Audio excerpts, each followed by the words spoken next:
this recipe is for spaghetti bolognese. So I have all my ingredients out to start with. I have my meat, I have my spaghetti, which I've just put to one side. I'm using wholemeal spaghetti because I prefer that.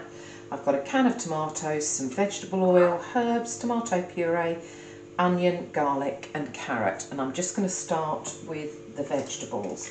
So carrot, remember, if you are unhappy or you don't like to peel your carrot towards you like that, remember you can put the carrot one end down on the board and peel towards your board, and then turn it round and peel it the other way. And I've also got a bowl out to put all my peelings in because I don't like the peelings getting all over the worktop. I'm just going to take one end off the carrot, and then you have a choice. You can either grate or slice this carrot, and today I'm just going to slice it through. If you slice it, it does take a little bit longer to cook, so you will need to make sure that your slices of carrot are cooked through. If you grate it, it tends to disappear a bit more into your bolognese, and when you get close to your fingers, remember, claw grip to make sure that you don't chop your fingers, end of the carrot into the bowl. Now, because I'm at home, I have a separate board for doing my onions and vegetables. And if you remember your onion, cut it in half using bridge hold. Just going to move that board out of the way. And then it's much easier to peel. Remember, if you cut it in half first and go through the way it grows, makes it much easier to get the layers off the outside of your onion. And just take one layer away, or all the dry, dirty layers away. Put that straight into your bowl with the rubbish. And then you've got your onion ready to chop. So, chopping your onion, take off the top end where the onion grows, and then use bridge hold, remember, and you're going to cut through your fingers, but not all the way to the end of the onion. If I move my fingers out of the way, you can see I'm not cutting right up to the end. Got to put my hand back to finish that off. But when you've done that, your onion should still hold together.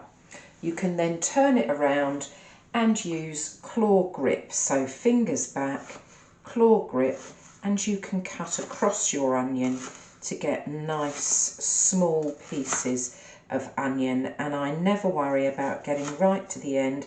I just put the end of the onion into the bin. So this is not a very large onion, so I'm going to use both halves of the onion in this bolognese. But if you've got a large onion or you don't like lots of onion, half an onion is fine. The last ingredient that needs to be prepared is the garlic. So garlic down on your board. Put the blade of your knife towards the board, put your hand on top and push hard, and you should hear your garlic crack. And once it's cracked, it's nice and easy to get the skin off the garlic, and again straight onto the plate or bowl for your rubbish. I'm just going to cut the root end off, and then the garlic needs to be chopped. So through your fingers, using bridge hold, cut it one way, turn it around, chop it the other way. Try and get your garlic as fine as you can.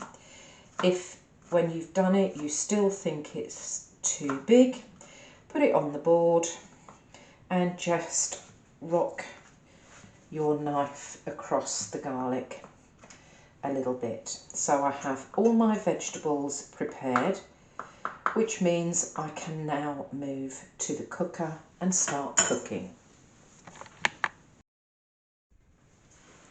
So now I've moved over to my cooker and I have 2 saucepans ready to go on the cooker. The back one I am going to use for my spaghetti. So I'm going to put that ring on to come up to the boil while I start cooking the Bolognese in the front ring. On your recipe it says to fry the vegetables in the oil, but I quite like to dry fry my vegetables, which means I am going to cook them in the fat that's come out of the meat. So I'm going to add my onions, my garlic and my meat to the pan at the same time. And I have this on a gentle heat, and I'm going to keep cooking it until the mince is completely browned. And as I start to cook it, and I'm going to keep stirring it, you'll see that fat will come out of this meat and it won't stick and burn. And I prefer to do it this way because it just means I'm not adding any extra oil to this pan. So just stir this up, break it up as it starts to heat up, and you'll see the fat start to come out. I've added the carrot to this saucepan as well. When I turned round to look for my can of tomatoes, I realised I'd forgotten to put the carrot in. So carrot goes in with your onions and vegetables, and this is starting to brown. The meat is just starting to brown in places where I'm stirring it, and I can see that some fat is starting to come out of it. The water for the pasta is also starting to come up to the boil. So I'm just going to keep stirring this until the water for the spaghetti to go into is right up to the boil. And I can hear the meat starting to sizzle a bit more now.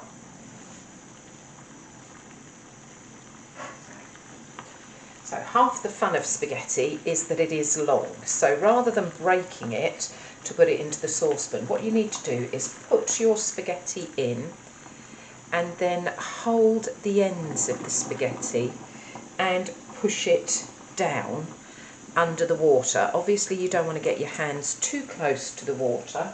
So as you get a little bit closer and your pasta softens, you can just use a spoon and tuck that under the water. So just make sure that all of your pasta, all of your spaghetti is under the water, and then that can simmer for 8 to 10 minutes. Okay, you don't want it to boil over, so I've turned mine down a little bit, but I do want it to keep boiling. So the meat sauce, you can see it's starting to brown.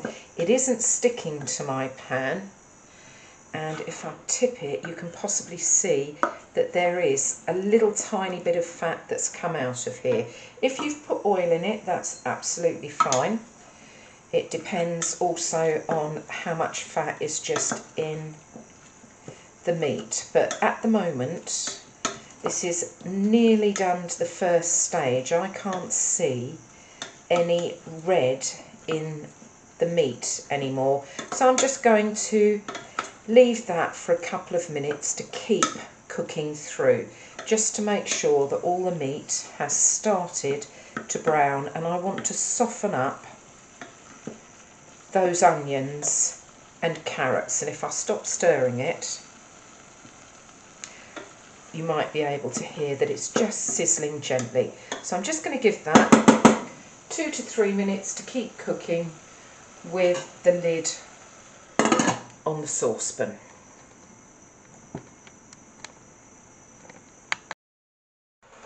The meat is cooked for a couple of minutes over a nice gentle heat, and I can't really see any more white onion in there.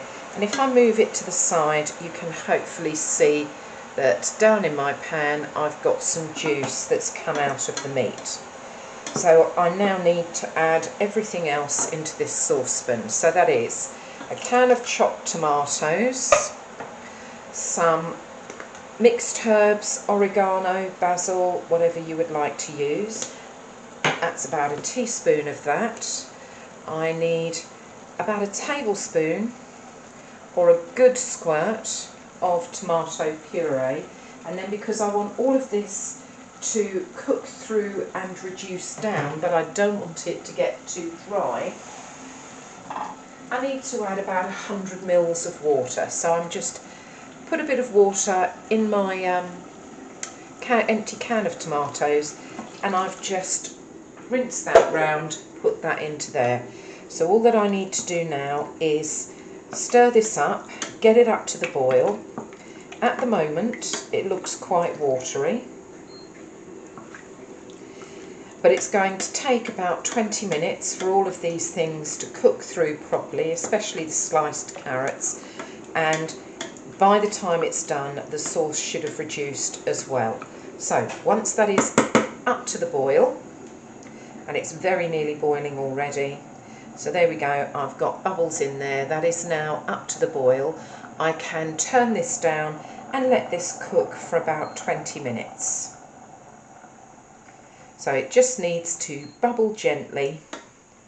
Got to keep it simmering, so I do want to see bubbles. I turned that down a bit low, so I'm just going to turn it up again and keep it bubbling gently for 20 minutes. So my bolognese has been simmering away for about 20 minutes, and you can see there's a lot less juice in it now. So all that remains to be done is to taste this using a clean teaspoon and make sure that it is as you want it to be, doesn't need any more herbs or anything else. My spaghetti is also cooked, and that just needs to be drained, and the safest way to do that is to put your colander in the sink and then take your pasta over, leave the colander in the sink and just pour your spaghetti into it. But then you have your spaghetti and your bolognese both cooked, ready to serve. And I like to mix my bolognese and my spaghetti together in the pan and then serve them, but you don't have to, you can keep them separate to serve them, but I like mine like this just because it means that my pasta is completely covered in the sauce.